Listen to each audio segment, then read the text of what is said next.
Parece que ya estamos en vivo. Muy buenas tardes a las personas que se van integrando a este Facebook Live. Les damos la bienvenida. Como ya es costumbre, hacemos primero una pequeña prueba de video y sonido. Si alguien que se va uniendo nos puede decir si lo que hablamos se escucha correctamente y pueden ver la imagen de manera concreta, se los agradeceríamos mucho.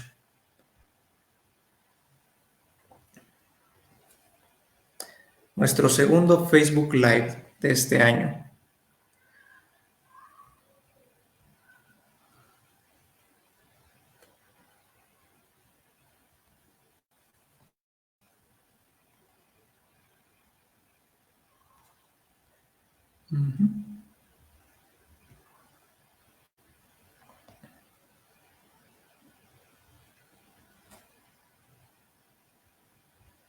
Correctamente y pueden ver la imagen. A ver cómo se ve.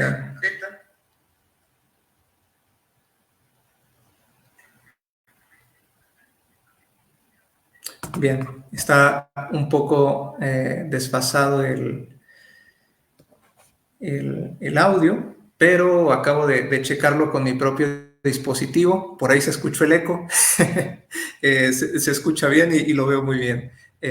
Igualmente, gracias a las personas que se van incluyendo. Pues bueno, nuevamente reitero, sean bienvenidos a nuestro segundo Facebook Live del año.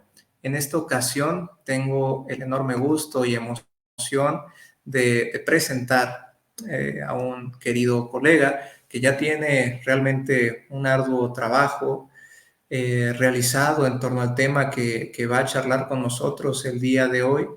La persona de la que hablo, nuestro invitado del día de hoy es Alejandro Perales, y a continuación me permito leer un poquito de lo realizado, ¿no?, a lo largo de este trayecto. Él es nacido en la ciudad de Durango, Durango. Él es licenciado en Psicología por la Universidad Juárez del Estado de Durango. Cursó la maestría en Investigaciones Humanísticas y Educativas con orientación en Filosofía e Historia de las Ideas en la Universidad Autónoma de Zacatecas y actualmente es practicante del psicoanálisis y ejerce la docencia en distintas instituciones a nivel superior. También es importante mencionar que es autor del libro La modernidad anómala, contribuciones para un materialismo espinosista, próximo a la venta en el Diván Negro. Justamente lo estábamos platicando ahorita tras bambalinas, que ya por acá, por lo menos yo estoy ansioso por ver la escritura del buen Alejandro. Y bueno, precisamente con toda esta presentación me permito también de alguna manera presentar el tema de Alejandro. Él nos va a hablar de Spinoza a Lacan, una ontología relacional. Un gran tema, un gran exponente el que tenemos el día de hoy. A las personas que se están uniendo y demás, los invito a aprovechar al invitado de lujo que tenemos en esta ocasión para sus preguntas o comentarios respecto al tema. Alejandro, muchas gracias y sé bienvenido a este espacio virtual que es Devenir. No, al contrario, primero que nada, agradecerles a ustedes, bueno, a ti y a Juan de Dios, que bueno, el día de hoy no nos pudo acompañar, pero sí, mi gratitud infinita para con ustedes por la generosísima invitación y por el hecho de que hayan tenido a bien, pues, invitarme a participar en estos encuentros que, al menos por lo que he podido estar siguiendo, son encuentros que yo valoro muchísimo, sobre todo por... dan o permiten, ¿no?, que hay una especie de plataforma, ¿no?, para que muchos colegas que andan por aquí y por allá investigando cosas sumamente interesantes y de muchísima trascendencia, pues eso se puede dar como a conocer bastante más, ¿no? Y bueno, en esta ocasión, como bien lo han referido, pues lo que voy a hacer a continuación es permitirme compartir con ustedes, con todos los que han tenido la amabilidad de acompañarnos en esta transmisión, compartirles un poquito de algo que he venido investigando desde hace un cierto tiempo, en particular desde un poquito antes de que yo comenzara la maestría allá en Zacatecas, y que bueno, desde entonces he seguido como hilando, articulando cosas, siguiendo pensando. y me gustaría compartir esto con ustedes, sobre todo porque, bueno, y esto es lo que más me interesa, ver qué tipo de resonancias, ¿no?, produce. No sé si les vaya a agradar la idea, si no les vaya a agradar, qué tan atinada les parezca, pero justamente de eso se trata, ¿no? Me interesa muchísimo saber qué llega a despertar esto en todos los que nos escuchan, ¿no? Me gustaría comenzar un poco como por referir cómo se disparó o qué fue lo que sirvió de catalizador, por así decirlo, para que comenzara esta investigación en cuestión. Yo me empecé a interesar bastante sobre los paralelismos, los vínculos, las relaciones entre, por un lado, la filosofía de Spinoza y, por otro lado, la enseñanza del gran psicoanalista Jacques Lacan, ¿no? Yo de manera paulatina, progresiva, me fui percatando de que había una multiplicidad de elementos de ambos lados que permitían o que se prestaban a trazar nexos, conexiones, correlaciones entre ambos, y en consecuencia, pues terminar por trazar o, sí, construir un puente entre ambos pensadores, que, bueno, provienen de épocas muy distintas, de disciplinas totalmente distintas, y bueno, hay un montón de cosas ahí de por medio, pero bueno, si se me permite, salvaguardando o poniendo entre paréntesis por un momento las enormes diferencias históricas, sociales, culturales, disciplinarias y demás, sí considero, y esta sería como una de las hipótesis más fuertes, por así decirlo, que me permitiría compartir hoy, creo yo que en Spinoza hay una ontología, ¿no?, una filosofía, pero en particular una ontología, lo que en otros momentos se llamaba metafísica general, ¿no? Hay una ontología que me parece a mí es perfectamente compatible y articulable con la propuesta que uno puede encontrar a lo largo y ancho de la enseñanza de Jacques Lacan. Esa es básicamente como la idea fundamental. En ese sentido, se podría decir que la filosofía de Spinoza puede ser pensada como una ontología para el psicoanálisis de Lacan, ¿no? Bueno, eso por un lado. Y en segunda instancia, vamos, el otro momento que hizo que estas ideas comenzaran a dispararse y que, bueno, yo me comenzara también a hacerme preguntas y a interesarme por este tema fue la publicación de un libro, un libro de Alfredo Edelstein que se llama Otro Lacan, un libro que ha sido muy importante en el mundo del lacanismo en general, en Latinoamérica, pero ya ha terminado teniendo resonancias en muchísimas otras partes.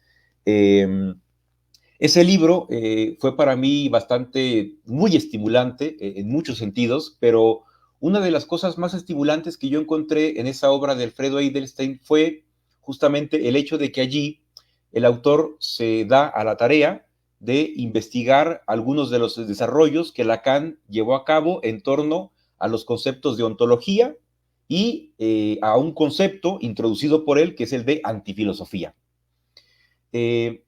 Ahora, lo que despertó mi interés, o más bien lo que de este libro, Otro Lacan, hizo que yo me comenzara a interesar todavía más en lo que yo ya venía como articulando, fue el hecho de dos asuntos en particular. Por un lado, hay algunos momentos de la obra de Otro Lacan, podría referir ahorita a la cita tal cual, pero no me gustaría demorar en ello, en los que él habla, por ejemplo, Edelstein llega a sugerir la idea de que se podría llevar a cabo una reflexión sobre el ser, por ejemplo, pero desde el marco de la antifilosofía de Lacan, y en consecuencia se trataría allí de una reflexión sobre el ser que ya no sería ontológica. Esa idea de Alfredo, que es como muy sugestiva, es muy sugestiva y al mismo tiempo me parece a mí, y espero no sobrepasarme con esto, me pareció en su momento y todavía encontrar allí un pequeño como una especie de punto problemático, ¿no? Y es que cuando uno recorre la obra de Alfredo, uno tiene la impresión de que en muchas ocasiones, Alfredo Edelstein identifica a ontología con sustancialismo. como que se parte de la suposición de que toda reflexión ontológica es sustancialista justamente por ser una ontología, ¿no? O sea, ahí donde hay ontología, hay sustancialismo, punto. Esa idea me parece a mí, vamos, a mí me parece que para poder sostener la idea de que la ontología es siempre sustancialista, uno tiene que pasar por alto, obviar una enorme tradición filosófica que me parece a mí inicia con el epicureísmo, en particular donde está ya más establecido esto es en el De Rerum Natura de Lucrecio, pero donde alcanza su grado de exposición máxima es justamente en la obra de Spinoza, siglo XVII. En consecuencia, la idea de que sería posible reflexionar sobre el ser, pero de una posición filosófica que fuese más allá del sustancialismo, vamos, en ocasiones Alfredo lo presenta como una subversión bastante radical, que en efecto lo es, pero que él le achaca por entero a Lacan. Y ahí me parece que yo lo que pensaba es, bueno, es que esa subversión que Alfredo Edelstein localiza en la obra de Lacan ya había sido ejecutada y con de una manera magistral e insuperable en el siglo XVII por Baruch Spinoza. ¿Cuál es el problema? O cuál podría ser una de las razones por las cuales este asunto no se toma en cuenta a la hora de que Alfredo Edelstein lleva a cabo sus consideraciones y, bueno, la construcción de este libro, ¿no? Me parece a mí que el hecho de que esta filosofía, la de Spinoza, haya quedado como un poco en segundo plano, es justamente, tiene que ver mucho más bien con la propia historia del espinosismo y con la historia de la recepción del personaje y la obra de Spinoza en el marco de la filosofía occidental. Eh, por decirlo rápidamente, pues bueno, Spinoza es un autor que escribe en sentido estricto en vida, ¿no? Publica únicamente un par de libros, ¿no? Nada más publica, por un lado, los principios de la filosofía de Descartes, con un pequeño apéndice de meditaciones metafísicas, con su nombre, y luego en 1670 publica el Tratado Teológico Político, ¿no? Solamente que este sale a la luz bajo con un falso nombre de autor y con un falso pie de imprenta. Pero bueno, en principio es así como aparece la obra de Spinoza, ¿no? La ética demostrada según el orden geométrico, que es como la obra más importante de Spinoza, la más lograda, sí, la obra más lograda. Esta obra aparece hasta de manera póstuma, sí, después de la muerte de Spinoza, que tuvo lugar en 1677, solamente de manera póstuma aparece esta obra. Y bueno, después de ello, pues viene toda una historia que básicamente se caracterizó, o si uno tuviera que caracterizar o encontrar algo así como una especie de rasgo común, ¿no? A toda la historia del espinosismo y a toda la historia de la recepción de Spinoza en los ámbitos filosóficos más academicistas, pues es básicamente una historia de rechazos, de injurias, de negativas, rápidamente y desde el comienzo pensadores de la talla de Leibniz, por ejemplo, se percataron de que lo que Spinoza estaba articulando allí era un pensamiento bastante subversivo, radical, revolucionario, bastante peligroso para lo que respectaba al mantenimiento de muchas creencias, muchos supuestos, muchos conceptos filosóficamente importantes de aquella época y de la actual. Y bueno, eso dio pie a que el espinosismo quedara muy como el pensamiento de Spinoza, por mejor decirlo.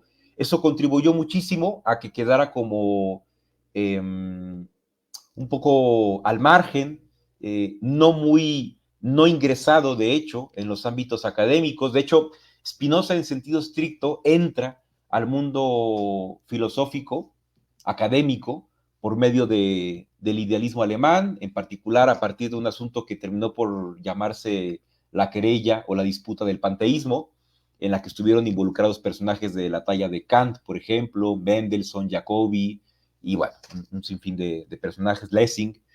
El problema es que cuando el idealismo alemán toma la filosofía de Spinoza la toma un poco con el objetivo de, si se me permite plantearlo así, refutarlo.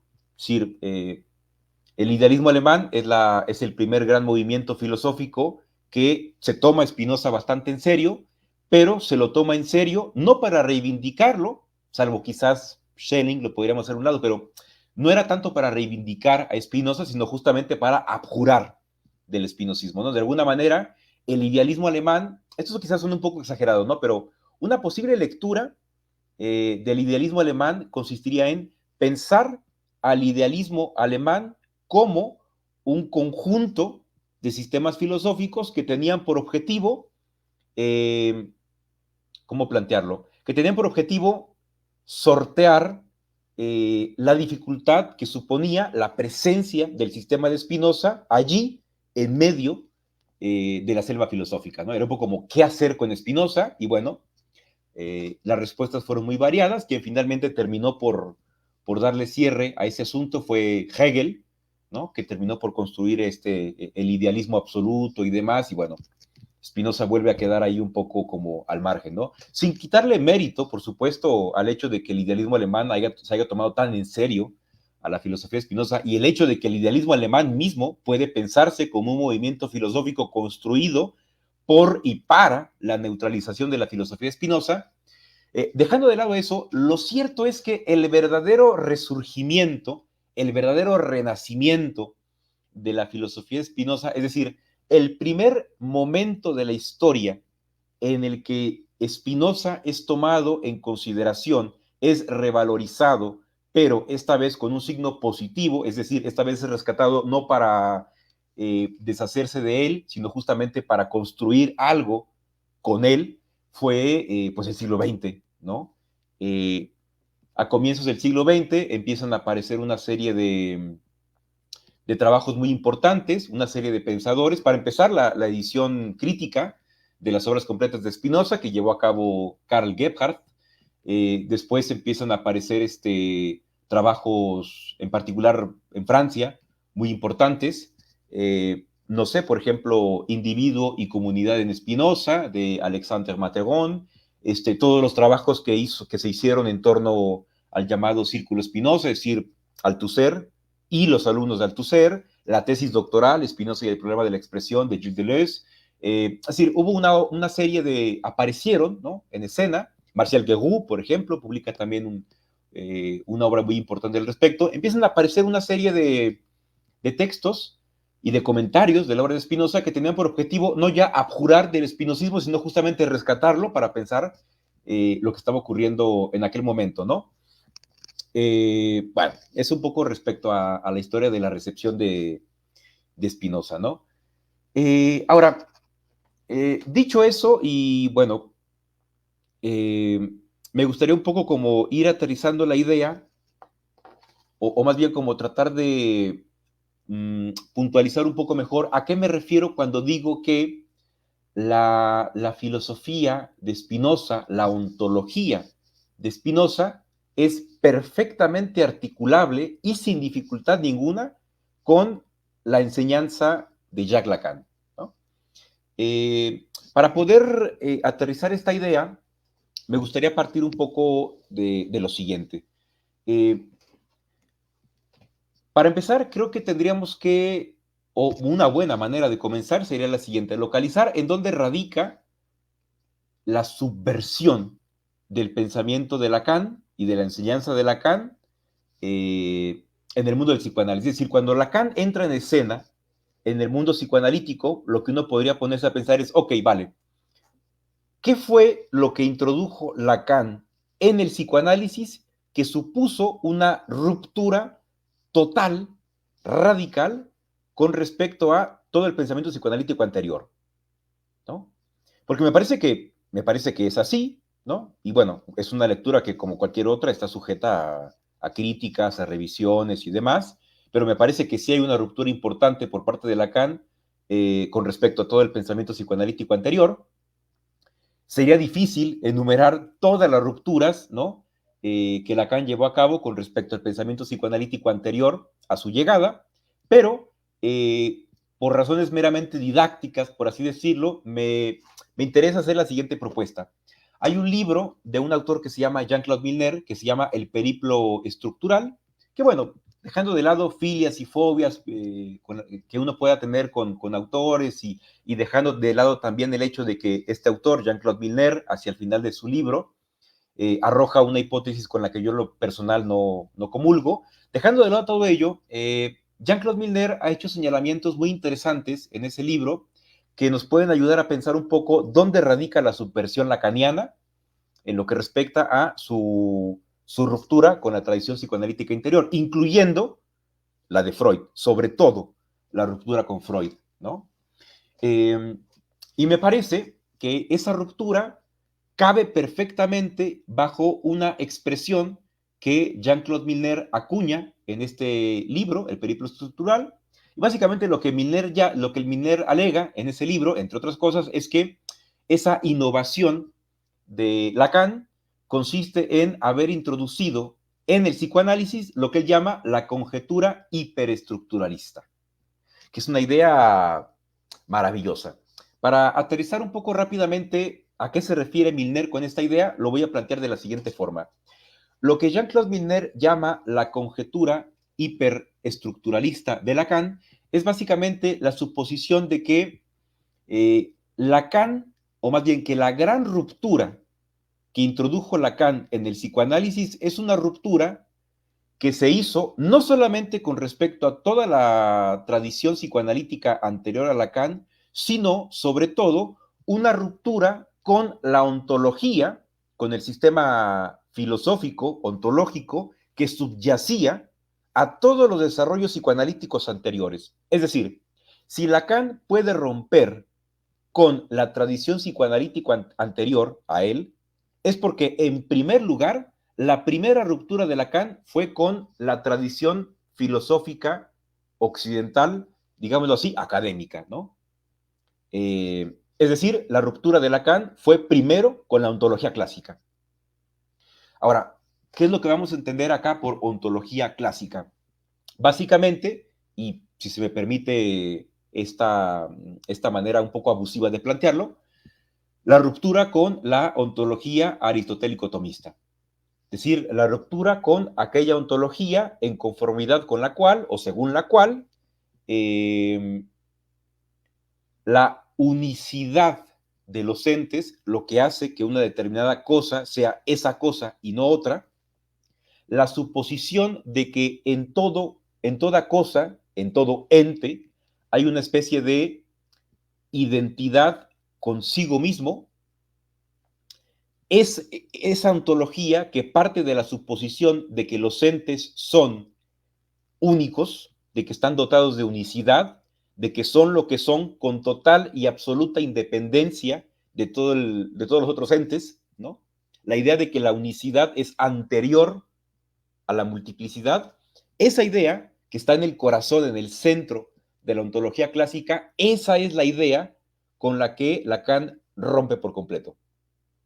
Es decir, Lacan fractura, si se me permite plantearlo así, el corazón de la ontología clásica, o sea, el corazón de la ontología aristotélico-tomista. Digo aristotélico-tomista porque me parecería muy complicado suponer que la ontología clásica, tal como se fue desarrollando a lo largo de la historia de la filosofía, en particular desde la Edad Media para acá, ¿no? Santo Tomás, por especificarlo en un lugar más concreto, de Santo Tomás para acá, suponer que realmente hay un vínculo tan estrecho entre la tradición tomista y Aristóteles me parece un poco abusivo. Aristóteles, por la simple y sencilla razón de haber escrito o haber dejado escrito cosas en griego antiguo, pues ya torna muy complejo saber con precisión a qué se refería Aristóteles, por ejemplo, cuando hablaba de ousia, ¿no? Que se traduce a veces por sustancia, a veces por entidad, bueno, por el hecho de ser una lengua por el hecho de ser griego antiguo, me parece a mí, ya suponer que se puede entender de buenas a primeras qué estaba tratando de decir Aristóteles, me parece que es un poco complejo. Pero con lo que sí rompe Lacan de manera definitiva es con esta ontología clásica, ¿no? La idea de que el mundo está poblado de cosas y que esas cosas son lo que son con absoluta independencia de las relaciones, los vínculos o las articulaciones que esas cosas puedan tener con las demás. Eso se podría, digo, quizá vulgarizo bastante esto, pero se podría pensar de esa manera a la ontología clásica. Creer que el mundo consta de cosas y que esas cosas son lo que son con total independencia del resto, ¿no? Es decir, lo que hace que una cosa sea esa cosa radica por entero en la cosa en sí misma, ¿no? Identidad consigo mismo. ¿Por qué Lacan fractura esta idea?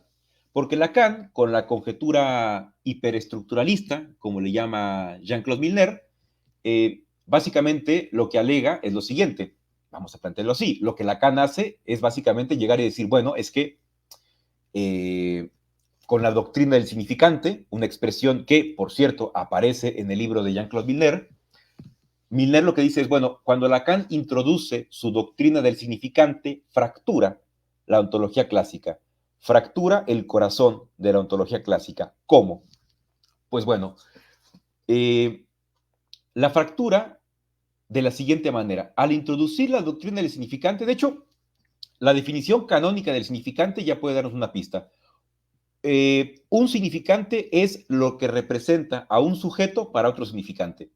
Una proposición, una frase que de entrada puede parecer como muy extraviante, bastante extraña, bastante rara, pero básicamente lo que ese apotegma de Lacan quiere decir es que una cosa, un ente, un elemento, mejor dicho, ¿no? Porque bueno, decir ente ya sería pasar a otro plano, pero básicamente lo que Lacan dice es que un elemento es el que es única y exclusivamente o solamente por el conjunto de las articulaciones que ese elemento mantiene con el resto de los elementos. Es decir, otra manera de plantearlo es la siguiente. Para Lacan es imposible pensar elementos que tengan existencia en sí y por sí mismos.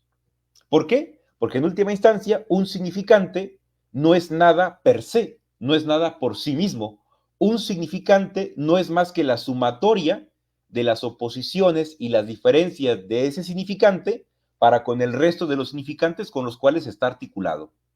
Es una idea bastante potente esta, porque básicamente Lacan, al introducir esta idea, la conjetura hiperestructuralista, como le llama Jean-Claude Milner, lo que hace Lacan es básicamente referir que es imposible concebir cosas, elementos aislados, independientes, autónomos, autosuficientes.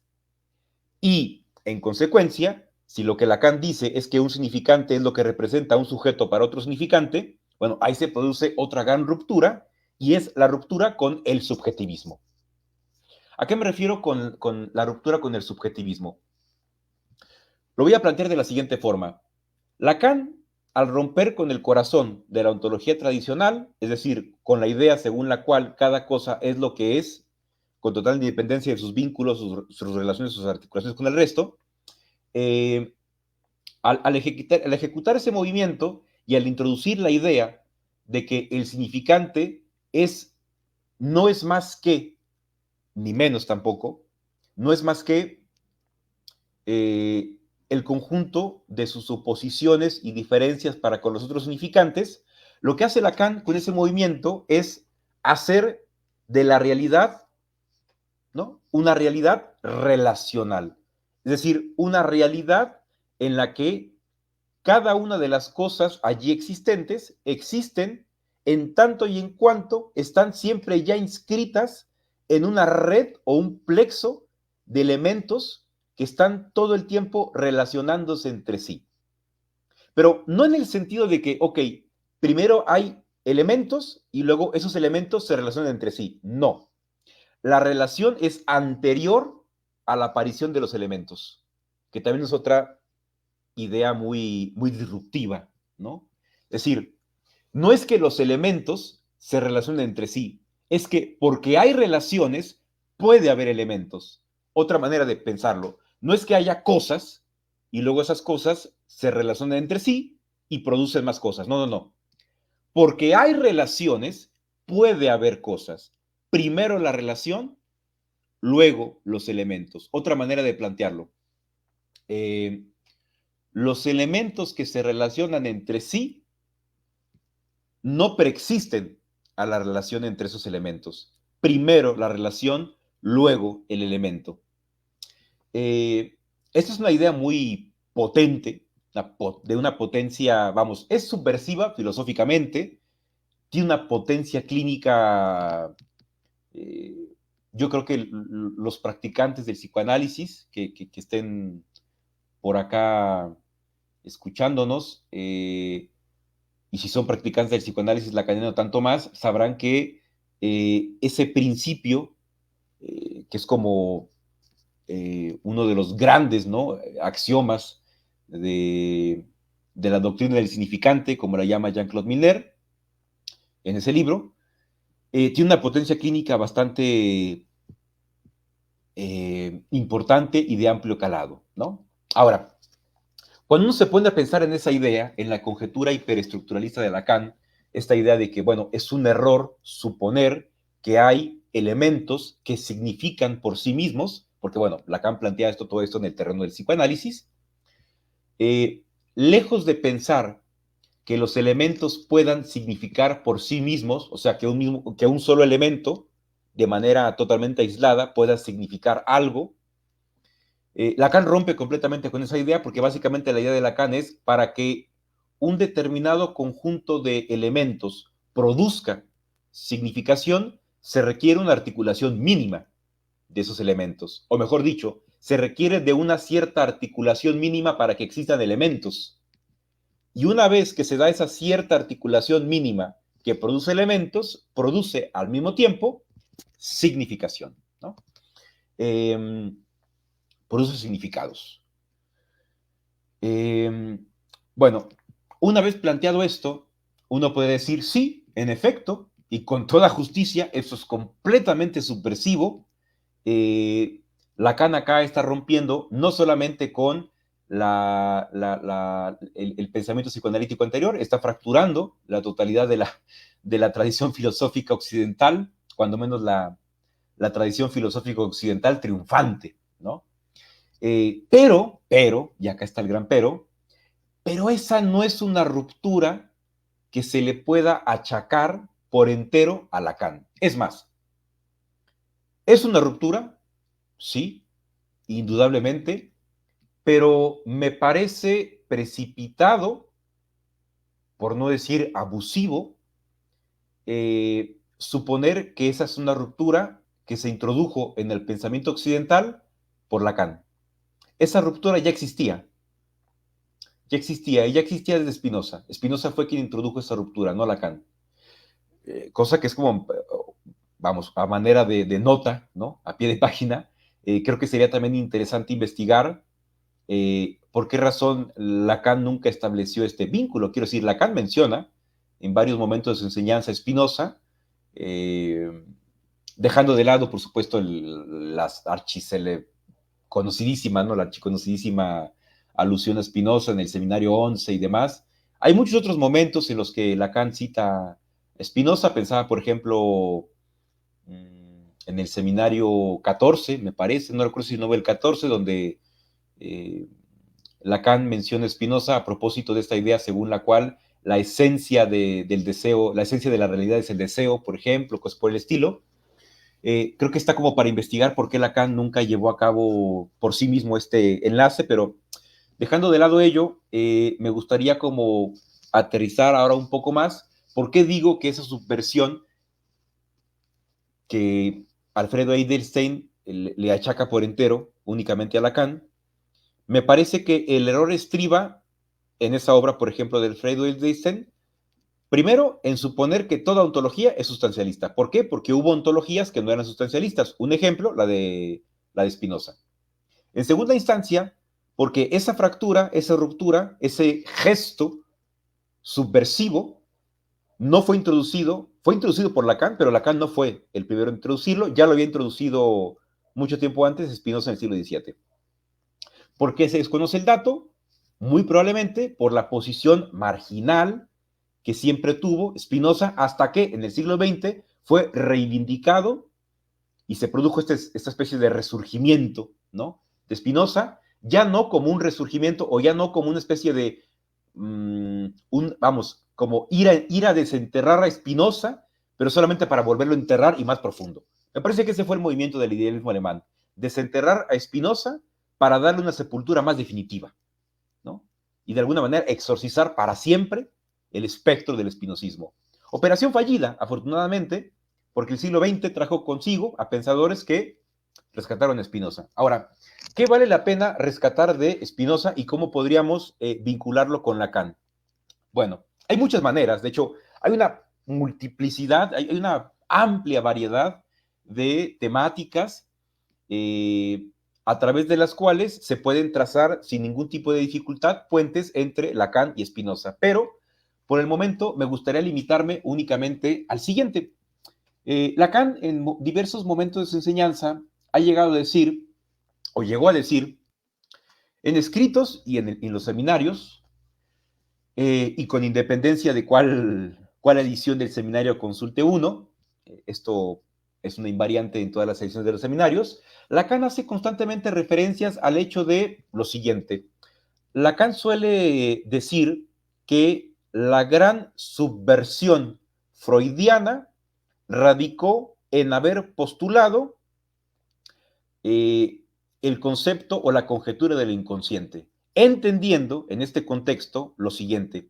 Cuando Freud habla de lo inconsciente, siempre en esto siguiendo la lectura de Lacan, ¿no? Cuestionable, pero siguiendo la lectura de Lacan, lo que Lacan dice es que la gran revolución freudiana consistió en haber supuesto o en haberse atrevido a compartir la conjetura de que para que pueda haber pensamiento, para que puedan existir pensamientos, y no solamente pensamientos, pensamientos capaces de direccionar, orientar, gobernar, estructurar la totalidad de la vida subjetiva de una determinada persona.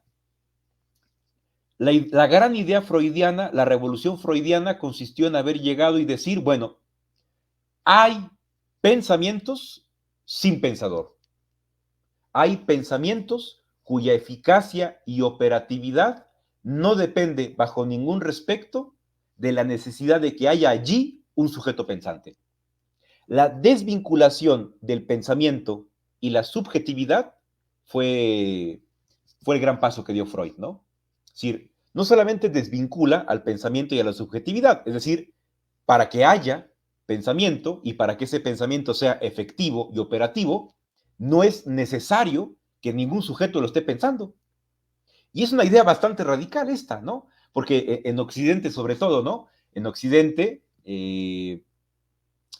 partimos de la suposición de que si hay pensamiento, necesariamente se necesita como correlato indiscutible la existencia, o cuando menos la suposición de un sujeto pensante. No puede haber pensamiento sin pensador, no puede haber pensamiento sin sujeto. Todo pensar, o más bien, y por decirlo de una manera más contundente, el pensamiento es el producto de una actividad subjetiva. Según Lacan, la gran revolución freudiana consistió en haber introducido la idea de que no solamente puede haber pensamientos sin que un sujeto pensante o una actividad subjetiva produzca ese pensamiento, sino que Freud invierte la relación. No es el sujeto pensante el que produce pensamientos. Los pensamientos producen un determinado sujeto. O sea, es una subversión profundísima. Pero atendiendo a esa idea, ¿dónde radica así con mayor precisión la subversión más profunda? En haber desvinculado por completo al pensamiento de la subjetividad. Es decir, ¿cuál es la idea freudiana en ese sentido? Que hay personas que sufrimos por pensamientos. Por pensamientos. Pensamientos que tienen la virtud, si se le puede llamar virtud, puesto que resulta un tanto negativa, que destacan por la virtud de ser pensamientos inconscientes. Simplemente la expresión pensamiento inconsciente ya parece una contradicción de los términos. Pero bueno, esa es la idea freudiana. Hay pensamientos inconscientes. Y en consecuencia, Hay pensamientos que, aunque yo no piense en ellos, aunque no sea yo en tanto sujeto quien los produce, esos pensamientos tienen la capacidad de gobernar mi existencia, sin que yo me percate qué tipo de leyes o lógica rige esos pensamientos y cómo se interrelacionan o cómo se vinculan con mi existencia subjetiva. Bueno, esa separación entre subjetividad y pensamiento, o la fractura, ¿no? Consistente en postular la existencia de pensamientos, Lacan dirá después un saber, ¿no? Un saber no sabido, es decir, un saber entendido como un conglomerado de significantes articulados entre sí, en conformidad con ciertas leyes, ¿no? Muy particulares. Esa idea ya estaba en Spinoza, ¿no? Eso es algo muy interesante. O sea, justamente una de las cosas más escandalosas, y digo una porque pensamientos, ideas, conceptos escandalosos en Spinoza abundan, ¿no? Abundan. Escandaloso en el mejor sentido del término, ¿no? No en un sentido peyorativo ni nada por el estilo. Eh, esa idea ya estaba en Spinoza, justamente algo muy como llamativo, interesante de la filosofía de Spinoza, entre muchas otras cosas, sobre las cuales no me puedo extender mucho por la cantidad de tiempo que tenemos y porque, pues bueno, sería muy interesante que haya un intercambio de ideas en un momento más. La gran idea una de las grandes ideas de Spinoza fue lo que hizo con el atributo del pensamiento. Spinoza es un tipo que llega, publica la Ética, se publica después de su muerte, y en la Ética uno se topa con la siguiente idea. Hay una cosa, si se le puede llamar cosa, a la que Spinoza llama Dios o naturaleza, ¿no? Natura. Esa natura, para decirlo rápidamente, es una sustancia infinita, infinita en el sentido que ese término tenía en el siglo XVII, ¿no? Que es un sentido muy específico. Es una sustancia infinita que consta de infinitos atributos, cada uno de los cuales expresa total y no solo parcialmente la esencia eterna e infinita de Dios.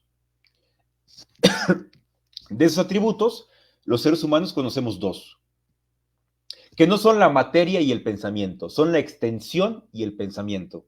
Porque decir como que materia y pensamiento por un lado es extraviarse ya bastante, ¿no? Es la extensión y el pensamiento. Ahora, dejando por un lado de momento el asunto de la extensión, si Spinoza está diciendo que el pensamiento es un atributo de Dios, o sea que el pensamiento es concebir al pensamiento como atributo de Dios, y en consecuencia a las ideas singulares como modos de la extensión, perdón, del atributo pensamiento, eso significa, para decirlo rápidamente, y esto lo ha trabajado muy bien un autor que se llama Lorenzo Vinciguerra, en un libro que se llama La semiótica de Spinoza. Eso significa que entonces, en consecuencia y en sentido estricto, ya no se puede decir, ya no se puede decir que el sujeto o el modo humano sea la sede del pensamiento. De hecho, Spinoza va bastante más lejos que esto. Spinoza llega a decir que la mente humana es únicamente un conglomerado articulado de ideas, ideas que, a su turno, son parte de una red causal, un plexo de redes causales que está compuesto por más ideas, ¿no? Consecuencias se podría pensarlo un poco de la siguiente manera, ¿no? Lo que Spinoza llama mente, o lo que nosotros llamamos mente, Spinoza dice, eso es una especie solamente de recorte, por así decirlo, de una trama infinita de ideas, y en consecuencia, esto es una consecuencia importante, no se puede decir que el ser humano sea la sede del pensamiento. ¿Por qué? Porque el pensamiento es un atributo impersonal. no le pertenece a ningún sujeto y no es producido por ningún sujeto.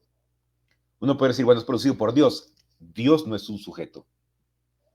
No es un sujeto. Y Spinoza le dedica varias páginas de la ética a dejar eso bastante más en claro. En consecuencia, el atributo del pensamiento no es personalista, no es subjetivista, no es un sujeto, es una trama de ideas. Esa trama de ideas interrelacionadas, articuladas, ¿quién la produce? Nadie en sentido estricto. Es impersonal. Primer asunto. Segundo asunto. En consecuencia, si la mente humana es únicamente un conjunto de esas ideas, de ese plexo infinito de ideas, la mente humana a su turno tampoco puede pensarse como si fuese un sujeto. Y esa es una idea muy poderosa. Es decir, la mente es un conglomerado impersonal de ideas que a su turno son parte de un plexo infinito de ideas también impersonal. Parte finita impersonal de un conglomerado infinito de ideas también impersonal. O sea, en Spinoza no hay teoría del sujeto. En Spinoza, para empezar, no hay sujeto, ¿no? Pero lo que Spinoza llama modo, ¿no? El modo humano, si queremos pensarlo así, es siempre efecto, nunca punto de partida. Jamás, ni por asomo punto de partida. Con lo cual, muchas de las críticas de Lacan al personalismo y a la confusión de sujeto con individuo o sujeto con persona y demás, entra también acá, ¿no? Entonces, para ir un poco como aterrizando y al mismo tiempo cerrando un poco esta propuesta, ¿cuál es uno de los puntos de contacto? Porque sobre esto se podría charlar muchísimo, muchísimo tiempo, ¿no? Pero, ¿cuál es uno de los puntos de contacto más interesantes e importantes entre la doctrina del significante de Lacan, si se me permite llamarlo así, y por otro lado, la ontología de Spinoza, en que ambas parten de la suposición de que cada cosa existente existe en tanto y en cuanto está siempre ya inscrita en un entramado altamente complejo de más cosas, de más elementos. Y también, también concuerdan, ¿no? También se encuentran, digámoslo así, en esta idea en conformidad con la cual uno no puede pensar, no puede concebir al pensamiento como el resultado o el efecto de una actividad subjetiva. ¿Por qué? Porque ese sujeto no existe. El sujeto de la modernidad, el sujeto cognoscente, autodeterminado, dueño de sí mismo, vamos, un sujeto que alberga en sí una virtud bastante misteriosa llamada voluntad, ¿no? Todo eso queda completamente echado por tierra, ¿no? Y es una idea muy, muy interesante, la idea de que el pensamiento, las ideas, no tienen nada que ver. Vamos, Spinoza básicamente lo que está diciendo, entre otras cosas, es que el pensamiento no es humano y no es exclusivo de los seres humanos. Los seres humanos no producen pensamiento. Los seres humanos participan de la actividad pensante de Dios. No porque Dios piense. Dios produce pensamiento sin ser él mismo pensante. O sea, hay que deshacernos de cualquier atisbo de subjetivismo para poder comprender de manera cabal la filosofía de Spinoza. Y lo mismo vale para Lacan. O sea, iba a decir sobre todo para Lacan, pero para los dos, para ambos pensadores, ¿no? Y bueno, esa es un poco la idea general. Incluso la manera en que Spinoza concibe al deseo también es bastante interesante. Incluso no puedo aguantarme las ganas, ¿no? Por así decirlo, de leer un poquito de una parte pues del libro justamente que tuvieron a ver mencionar, en donde me permití escribir las siguientes líneas que me gustaría compartir con ustedes. Y escribí esto, dice, de ahí en efecto que el deseo, en tanto deseo siempre necesariamente determinado y situado, no pueda ser reducido a un fenómeno individual, íntimo o privado, al menos no en las acepciones liberales de dichos términos, pues la vida del individuo está hecho de las tramas de vida que lo constituyen como enlace o complejo de relaciones. En ese sentido, es importante comprender que un deseo activo no es un deseo autodeterminado, porque incluso cuando dejan atrás su estatuto pasivo, los deseos son siempre deseos insertos o inscritos en una multiplicidad de interdeterminaciones causales. Volvemos un poco a lo mismo, ¿no? O sea, el deseo no es solipsista, el deseo no es individual, el deseo no es deseo de un sujeto. O sea, hay muchos puntos de contacto entre la filosofía Spinoza y el psicoanálisis, tal como Lacan lo reformuló para los que lo escuchaban entonces y para el porvenir, o sea, para nosotros. Bueno, he hablado ya bastante, espero haber podido aterrizar las ideas que me proponía aterrizar de la mejor manera posible. He hecho cuando estaba a mi alcance, dado la complejidad del asunto, y bueno, me interesaría mucho saber qué resonancias produjo esto, si es que produjo alguna, y pues bueno, conversar un poco sobre ello.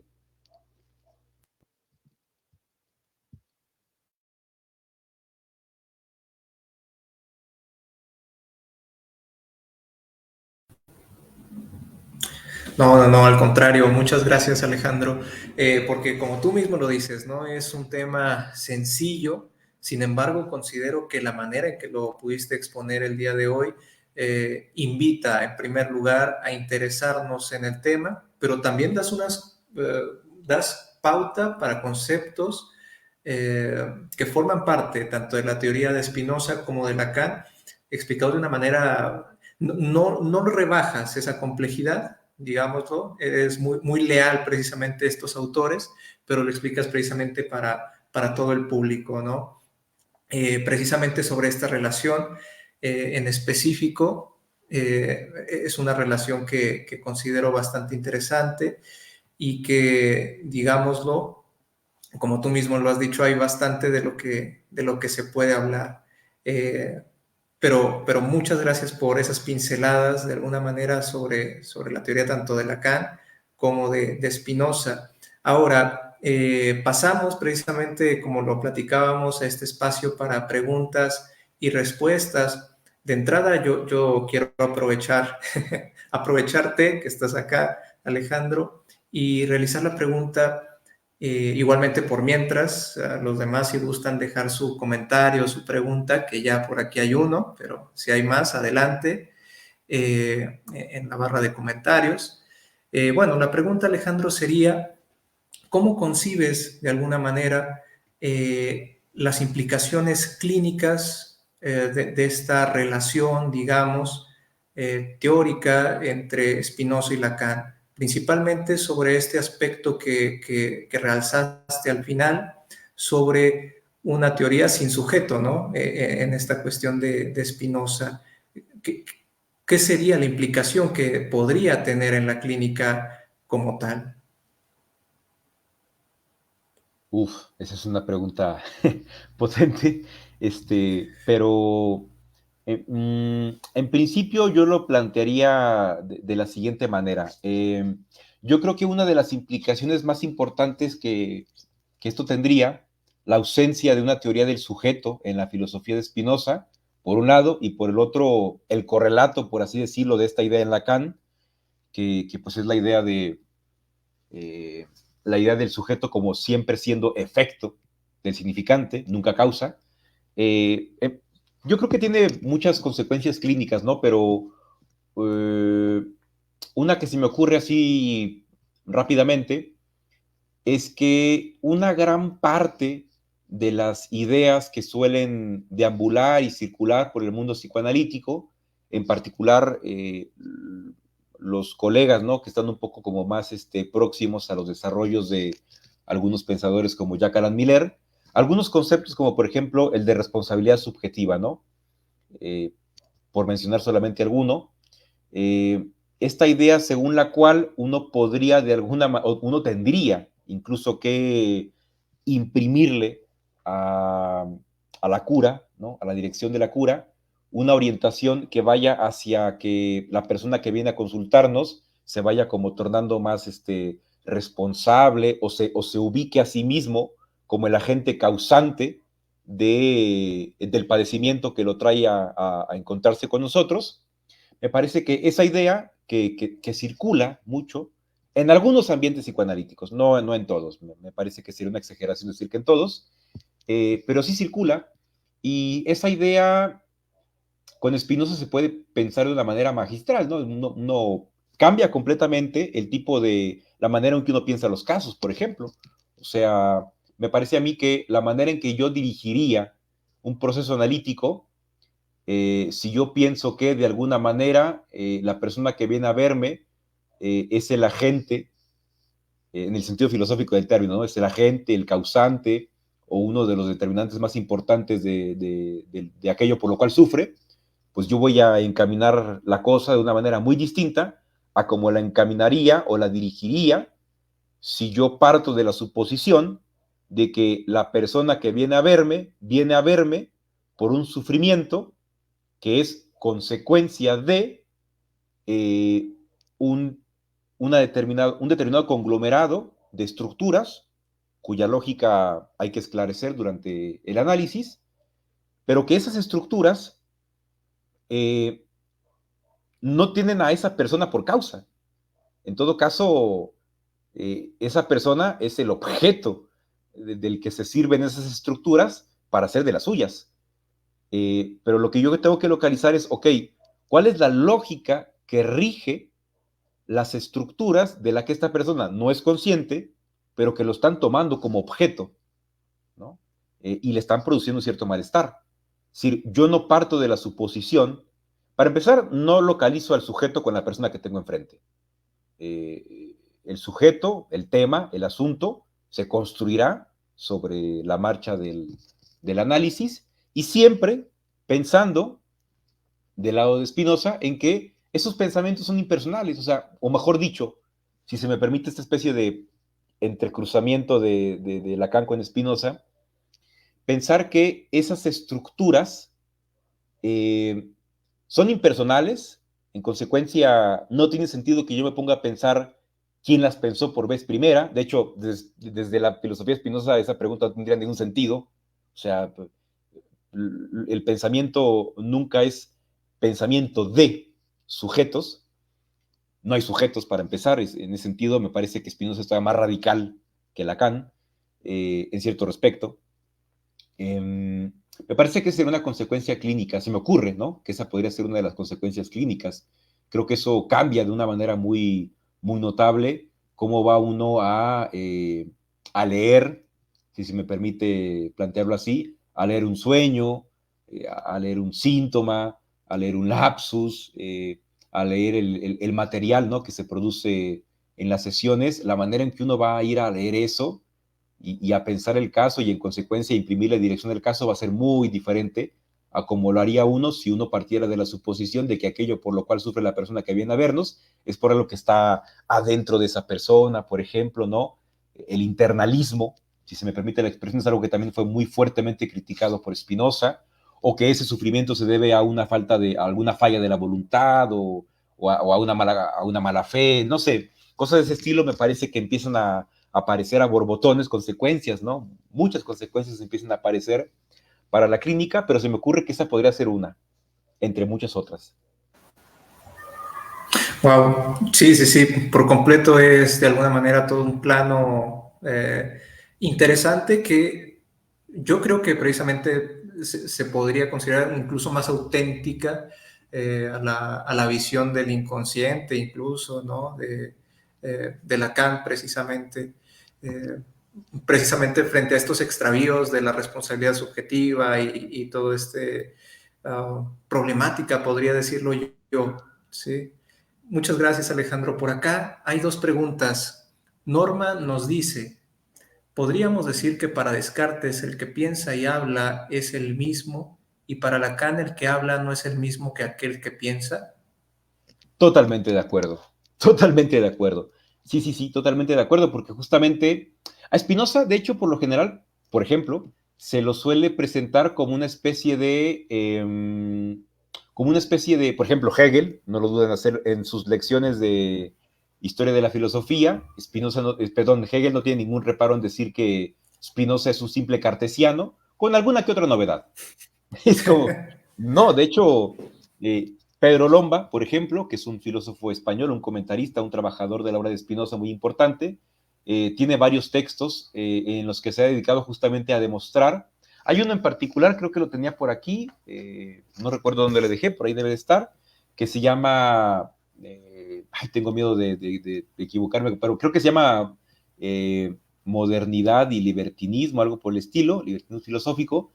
Un libro muy importante en el que justamente este autor, Pedro Lomba, lo que alega es que, y yo concuerdo completamente con él, Spinoza no es un continuador de Descartes y tampoco es un cartesiano innovador. Spinoza es un personaje que rompió completamente con la filosofía cartesiana.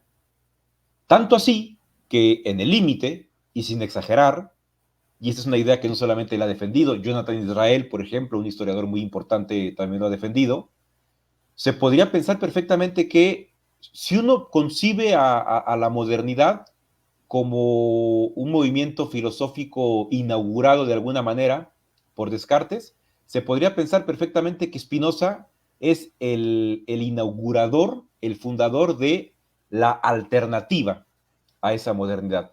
Incluso en algún momento llegué a escucharle a Pedro Lomba en una entrevista que él consideraba que esa era la razón por la cual había tanto interés en la actualidad por Spinoza, dado que nos encontramos con pues el fracaso, ¿no? De alguna manera de la modernidad. Es como un momento de ponernos a pensar, bueno, ¿qué alternativas hay, ¿no? A esta cosa que no acabó nada bien. Bueno, pues resulta que desde el inicio hubo alguien que había dicho, hay otra vía, ¿no? Y ese es Spinoza. Y en efecto, Descartes parte de la suposición, de la identificación, de hecho, el famoso ego cogito, ego sum, yo pienso, yo soy, es más contundente en latín. Es muy interesante porque me parece que de esa frase lo más interesante es lo del ego cogito. O sea, si hay pensamiento es porque hay un yo que piensa. Y la ruptura espinosista fue justamente haber dicho, no, para que haya pensamiento no se requiere de un ego. En ese sentido, y haciendo el brinco hacia la enseñanza de Lacan, coincido completamente. Para Descartes, el que piensa y el que habla es el mismo. El sujeto de la enunciación es el sujeto pensante. En cambio, desde Spinoza, eso ya no quedaría tan claro. Una cosa es lo que piensa y otra cosa es el que piensa, ¿no? El que dice, perdón, ¿no? El que dice o el que habla. Sí, me parece que allí hay una... O sea, yo estoy completamente de acuerdo con esa formulación. Para Descartes habría una plena identificación entre el pensador y el hablante, y me parece que en Spinoza eso estaría muy fracturado. Una cosa es eso que piensa. De hecho, hay un comentarista de Spinoza que se llama Pierre Macheret, alumno de Althusser, que tiene un libro muy bello, desafortunadamente no traducido al español todavía, pero en un momento determinado, Macheret dice algo así como de, bueno, es que en última instancia, esto fue muy impresionante cuando lo leí la primera vez, decía, la idea de Spinoza se podría resumir de la siguiente manera. No se puede decir que el hombre piensa. En todo caso, lo que se puede decir es, eso piensa. Y uno rápidamente capta la resonancia para con Lacan, ¿no? Y lo dice un discípulo sí, de Althusser, lacaniano. muy lacaniano. Ese es como, vaya, o sea, esto es un... No sé si Spinoza era muy lacaniano o si Lacan era espinosista o de qué se trata acá, pero hay allí una afinidad, una comunidad secreta, por así decirlo, una comunidad inconfesable, diría Blanchot, entre estos pensadores, ¿no? Que creo que valdría la pena mucho explorar, ¿no? Pero sí, completamente de acuerdo con la pregunta comentario, ¿no? Sí, estoy completamente de acuerdo, creo que es así tal cual.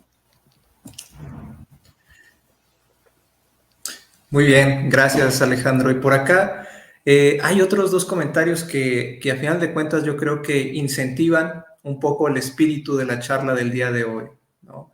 que nos dice Mario Arroyo. Entonces, la ontología lacaniana nos ayuda a estructurar y comprender el lenguaje y el inconsciente para una posible exploración humana. De alguna manera, lo que ha hecho Alejandro es precisamente mostrar, de cierta forma, esta cartografía, ¿no?, relacionada entre Spinoza y Lacan. Penny, por otro lado, nos dice: mucha de la aflicción del sujeto es producto del convencimiento de que todo pensamiento es inteligente y lo determina. Yo creo que de la mano con esto último que precisamente salía a relucir por la pregunta de la teoría sin sujeto y la implicación clínica. Finalmente, yo creo que estos dos comentarios de alguna manera incentivan o demuestran esa iniciativa que Alejandro nos ha permitido el día de hoy para continuar incursionando en estos dos autores y ver cuáles son los resultados que nos puede traer a día de hoy este diálogo, ¿no? Pues bueno, agradezco mucho a todas las personas que se conectaron el día de hoy para esta charla de Facebook Live. Agradezco infinitamente a Alejandro por su disposición y por la manera en que expuso el tema el día de hoy. De verdad, Alejandro, fue una exposición realmente envidiable, vaya, el manejo de los términos y tratarlo con esa simpleza para traerlo acá al público en general fue realmente muy, muy, muy interesante. Muchas gracias, Alejandro. No, no, al contrario, muchas gracias a ustedes por la invitación y también muchísimas gracias a todos aquellos que tuvieron la amabilidad, la gentileza y la generosidad de estar acá y acompañarnos, hacer preguntas, pensar, y bueno, para mí es un gusto del tamaño del mundo que hayan tenido ese gesto para conmigo, ¿no? Tanto ustedes como los que nos estuvieron viendo, muchas gracias a todos, la verdad, me siento muy agradecido.